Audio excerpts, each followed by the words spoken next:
Hello guys, it's Ign Hl04 back with another Splinterlands video today. I want to take a look at the best water cards for the Gold League. Therefore we will be using Peak Monsters and Splinter Guide. But before that, if you like this type of content, feel free to like and subscribe. Also, it would really help me out if you share this with your friends. And if you want to see some gameplay of me live, check out Twitch. So let's hop into it and look at the first card. And the first card is basically one card that you can only obtain through guilds. And if you want to have an tier 3 guild that's kind of working on its teams and looking for new players, especially if you're good and know what to do, currently we are recruiting. And if you want to join one of our guilds, come down, check the link for the Discord and join us. It would really be fun to have you, and I'd love to connect more with my community. So the next card on this list, I'm also only looking at cards that are affordable, and this is going to be the only card that I will be looking at for guilds. So bear in mind, I won't take a look at some cards like a Phantom of the Abyss or No Adjust Wood. You can't do anything with them. I will be looking at Bakchira and cards that are actually affordable. First up is Bakchira. So now you may be asking, why is this card so good in the Gold League? I tell you why. It gets the healing ability with 13 health with Void, Strengthen and Slow. Basically this card is an unkillable tank. It is just so amazing to use. So as you see, some cards that you can play with it are the Carnage Titan, which has double strike and is actually a very tanky monster, but bear in mind you can only play this card in very, very good measures, like in high mana rule sets.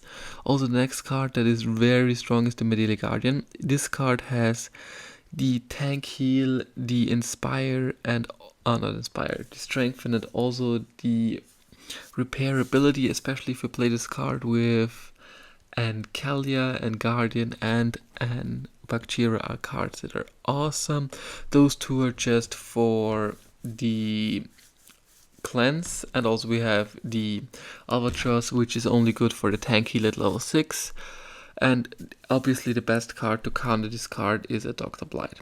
Dr. Blight is such an amazing card. This is one of the best cards I would recommend for you. You see here all the good rule sets, all the bad rule sets. I won't go further in those, and in eligible rule sets I just don't want to go further in those because I think you will figure this out yourself.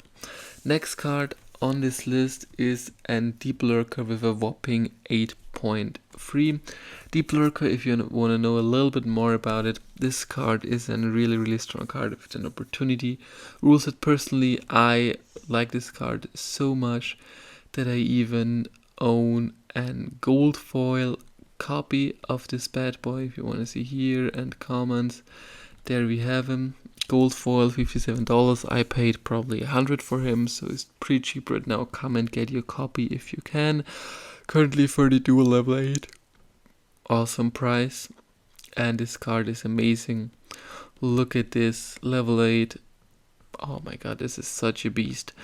6 mana, 5 damage, 5 speed with Acalia, 1 shield with Acalia, and 6. Oh my god. It's a lovely card. Best cards to pair them with are obviously, one would be the River Helendale. Also some other good combination that I found are pretty good with Deep Lurker are Pelacor Bandit and Uraeus. It seems, yeah, they called it the harder because of the opportunity, Scavo because of the, what's it called, rust, also because of the opportunity, and that's because of the rust. So basically they just pulled those. Some side tips for me would be, for example, Pelacor Bandit and Uraeus. Those two are amazing. Also some cards that are also very, very good with this would be No Adjust. He also has the rust ability, or the new legendary opportunity monster. So yeah, Deep Lurker is very good against Deep Lurker, it seems. Alvar because of the what's it called, the high amount of shields, and the Demoralize. Core Lurker because it's very fast and he has a hard time hitting him. Kraken because of the Retaliate and he one-shots the Lurker. And Alchemist because he only does 1 damage. There we see the good rules. I don't know if it's good in Back to Basics. I wouldn't actually play him in that rule set. With the rest, with the rest I agree, but bad rule sets Thorns, it's also not true. You can, in certain rule sets, you can play him in Thorns, and you can also play him in Armored Up rule sets. I also like him there. But that's the second card that I highly would recommend to you getting. Then Palicore Bandit, I featured him in my last video. I don't think I want to go over him again. Kelp Initiate, we can quickly take a look at the Kelp. But personally, I have to say the Kelp is a very, very expensive card. And if you go here and look for him, he's kinda too expensive to really be played. You pay $115 for max level and 89. You pay even more, 200. Way too expensive, and even a level 6 copy is way too expensive for $90. It only has the cleanse. I mean, yeah, it's a good card, but it's not that good that you pay $200 for it if you don't want to play leaderboard.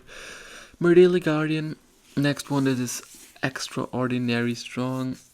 Bear in mind, this card really gets good in the Gold League, like a lot of other cards do. Obviously, some cards to pair him up. It's not only those two, but also the Demon Shark monsters with high health, high hit points are very, very strong with this card.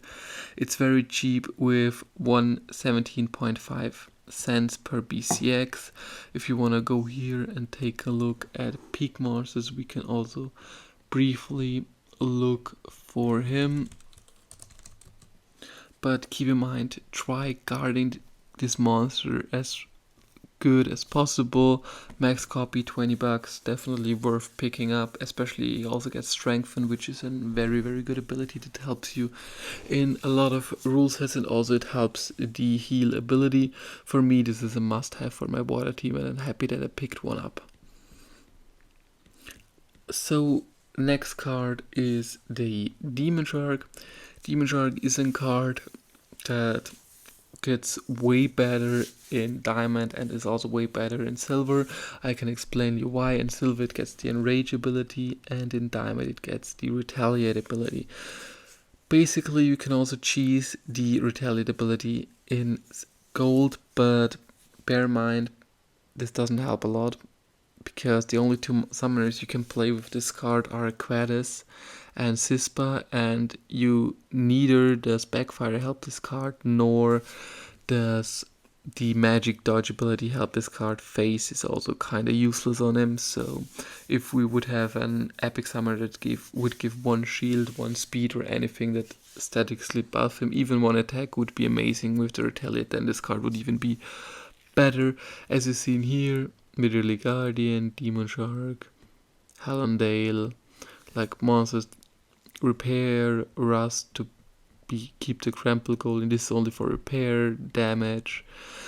This is for health, and resurrect is also for the resurrect, and this is for heal and repair. But cards that I personally really like playing with the Demon Shark would be the Flying Squid, which is also an extraordinary card, would be the Blurker, would be Uraeus, would be Palicore Bandit. Also Wave Prison card that I actually like playing with the Demon Shark. It's not only those particular monsters, it's way more than that.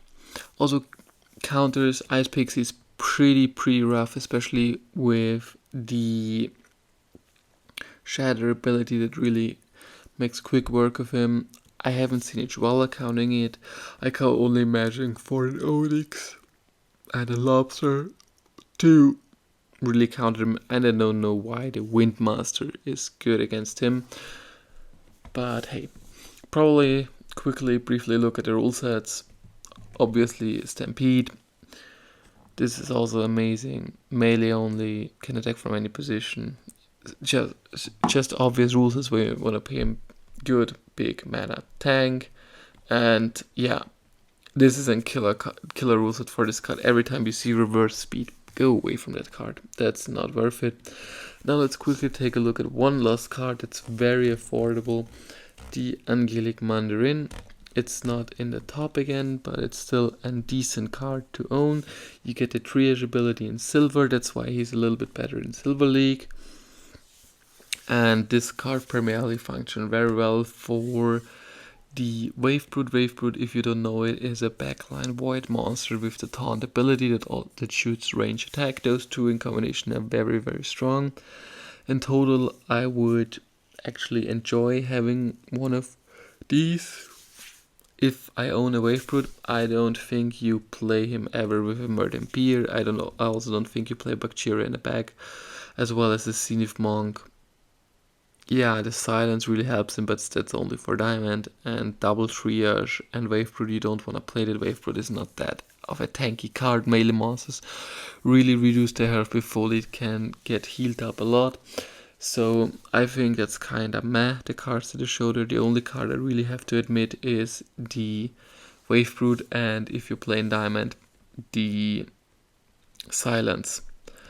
But good counters for them, especially Dr. Blight. Wave Brute because of the return fire, but that's also in diamond. That's also a little bit diamond eligible. So yeah, here you have him. Low mana rules as this card is a beast. I tried it out. I really love it, especially because in low mana rule sets you have a lot of good low mana water cards that you can pair them up with. I'm also going to show them quick after with my current collection.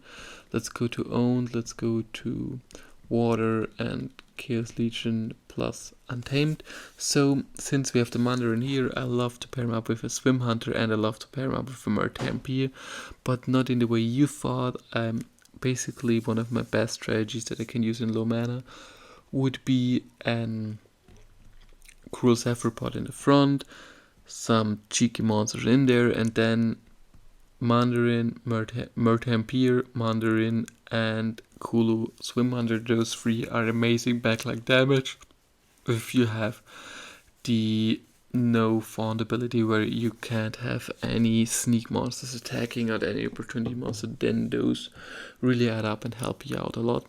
But that's basically going to be it. I want to just quickly end up with showing my deck. One card that I actually also like a lot is the Runeman Sakai. Also Nerissa Tridon is a card I like, Wave Brute is a card I like, as well as the Fiend. Fiend is a must-have. I don't know why it wasn't up there. I mean, we can take a look where all those fiends are and why they are not.